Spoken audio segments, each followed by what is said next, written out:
समाज प्रतिक्रिया देतो, त्याच्यातल्या बऱ्याचशा प्रतिक्रिया आम्हाला हतबल करणाऱ्या असतात, आम्हाला गर्भगळीत करणाऱ्या असतात.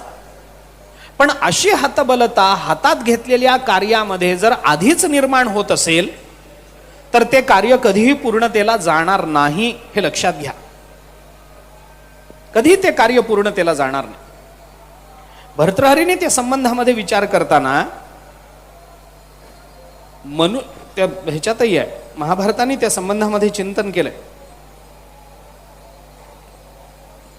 मनुष्य हातामध्ये जे कार्य घेतो आणि ते कार्य पूर्णतेला नेण्याचा प्रयत्न करतो, याच्यामध्ये 3 वर्ग भर्तृहरीने आपल्याला सांगितले. प्रारभ्यतेन खलु विघ्न भयेन नीचैहि, एक सगळ्यात खालचा वर्ग आहे. विघ्न येईल, प्रतिबंध येईल या भयानं तो कार्यालाच प्रारंभ करत नाही. हा एक वर्ग आहे. समाजामध्ये हे 3 वर्ग आपल्याला दिसतात. मी त्याचं उदाहरणही कदाचित आपल्याला देईन. प्रारभ्यतेन खलु विघ्न भयेन, कोण आहे तो? नीचैहि, सगळ्यात खालचा स्तर विचारांचा तो हा आहे की आपण स्वीकारलेल्या कार्यामध्ये विघ्न येतील म्हणून कार्य करायला तो प्रवृत्तच होत नाही.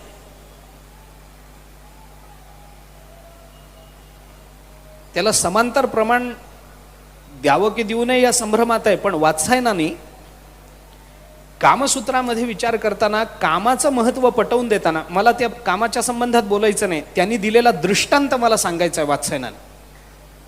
वात्सायन असं म्हणतात, हे लोक असे मूर्ख असतात की पक्षी दाणे खातील म्हणून शेतीच करायला जात नाही. वात्सायनाने दिलेलं उदाहरण आहे कामाच्या संदर्भातलं, परंतु उदाहरण चांगलं आहे.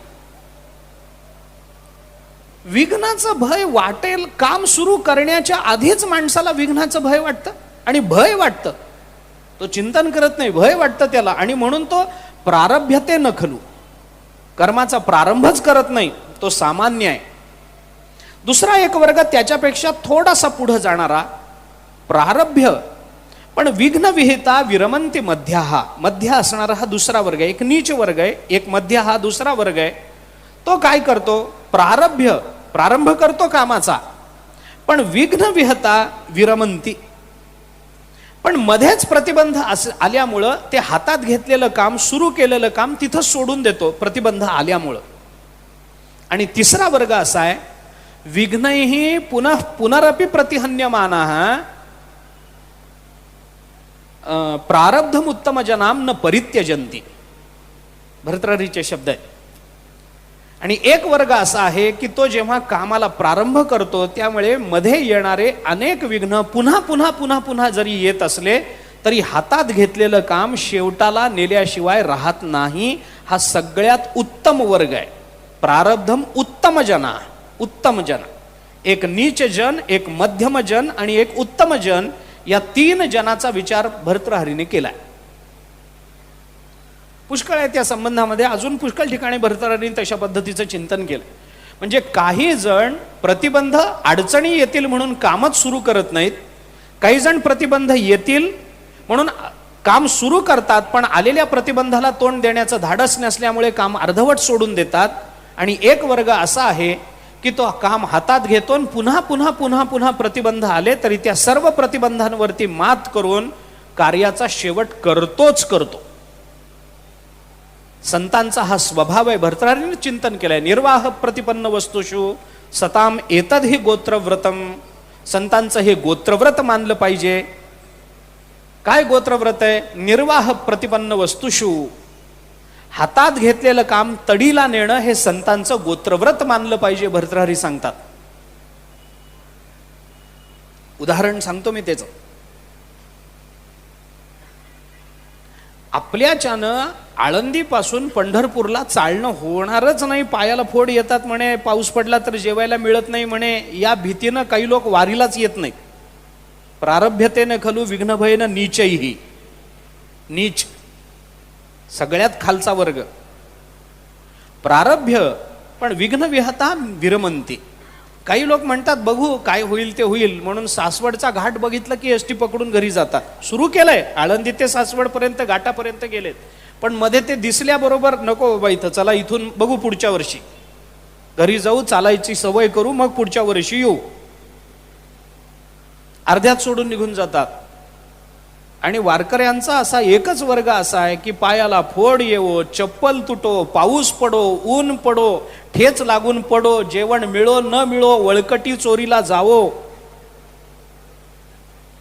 गुटख्याच्या प्लॅस्टिकवर झोप लागो न लागो, ते पंढरपूरला गेल्याशिवाय राहतच नाहीत. हा सगळ्यात उत्तम वर्ग आहे. प्रारब्धम उत्तम जनाम न परित्यजन्ति. हातात घेतलेल्या कार्यामध्ये मध्ये मध्ये जर विघ्न आले तर त्या विघ्नाचा विचार केला पाहिजे, हे खरं आहे. पण विघ्नामुळे हतबल होणं हे संत परंपरेला मान्य नाही. याच्याकरता मुक्ताबाई हा विचार करतात की ज्ञानेश्वर महाराजांना असा काय प्रतिबंध आला, कोण काय बोललं, समाजाकडून अशी काय प्रतिक्रिया मिळाली की ज्ञानेश्वर महाराजांना आपण हातात घेतलेलं स्वीकृत कार्य थांबवावं वाटलं. कारण भर्तृहरींनी याचाही विचार केलाय की काही लोक विचार करून कर्म प्रवृत्त होतात, काही लोक कर्माला प्रारंभ करून विचार प्रवृत्त होतात, आणि काही लोक विचार न करता केवळ शरीरात आलेत म्हणून कर्म करतात. हे तीन वर्ग आहेत. काही लोक आलेत देहाला आणि कर्म करणं आवश्यक आहे. कारण का, नाही कश्चित क्षणमपि जातु तिष्ठत्य कर्मकृत कार्यते आवश्यक कर्म सर्व प्रकृतिजैर्गुणैः प्रकृतिजैर्गुणैः, असं आहे म्हणून कर्म प्रवृत्त होतात. यांचा विचार करण्याचं कारण नाही. मानवी देहाला आले आणि कर्म करणं ही अगतिकता आहे म्हणून कर्म चालू आहे, विचार नाही. मग अशा लोकांसाठी तुकाराम महाराजांना हे म्हणावं लागतं, नाही तरी काय थोडी श्वान सुकरे बापुडी. इथं कर्माचा विचार नाही आहे. एक वर्ग असा आहे की तो कर्माला प्रारंभ करतो आणि मग विचारायला लागतो की आपण काय करतो. मग त्याला वाटतं नाही, ह्याच्यापेक्षा आपण जर नोकरीच केली असती तर बरं झालं असतं. हे व्यवसाय सुरू झाल्यानंतरचे विचार आहेत. नोकरी पुढे गेल्यानंतर मग त्यांना वाटतं या नोकरीत मला पहिल्यापासून स्वारस्य नव्हतं, मग केलासच कशाला प्रारंभ. ज्याच्यात स्वारस्य होतं, ज्याच्यावर आपलं प्रेम आहे ते कर्म करावं आणि जीवनाच्या अंतिम क्षणापर्यंत केलेल्या कार्याचा आनंद घ्यावा. ह्याच्यापेक्षा मनाच्या विरुद्ध, अर्थात ती परिस्थिती सुद्धा तशी असते. आपण विचार, दारिद्र्य माणसाला काय करायला लावेल सांगता येत नाही. मला तिकडे जायचं नाही. आणि एक वर्ग असा आहे की तो विचार करूनच कर्म प्रवृत्त होतो. आपल्याला काय करायचंय हे त्याला माहिती आहे. ज्ञानेश्वर महाराजांसारखा महापुरुष आपल्याला काय करायचं आहे याचा विचार न करता जगाच्या कल्याणाकरता प्रवृत्त होतील? नाही. मग का ज्ञानेश्वर महाराजांनी ताटी लावून घेतली याचा विचार मुक्ताबाई करतात. आणि ज्ञानेश्वर महाराजांचा मनोभाव मुक्ताबाईंना कळणार नाही अशी शक्यताच निर्माण होत नाही. कारण आध्यात्मिक दृष्टीनं, अनुभवाच्या दृष्टीनं, आध्यात्मिक अनुभवाच्या अर्थात अनुभूती म्हणा, अनुभव म्हणू नका, अनुभूतीच्या दृष्टीनं जे समान सत्तेवर आरूढ आहेत त्यांना एकमेकांना ओळखण्याकरता क्षणाचाही विलंब लागत नाही.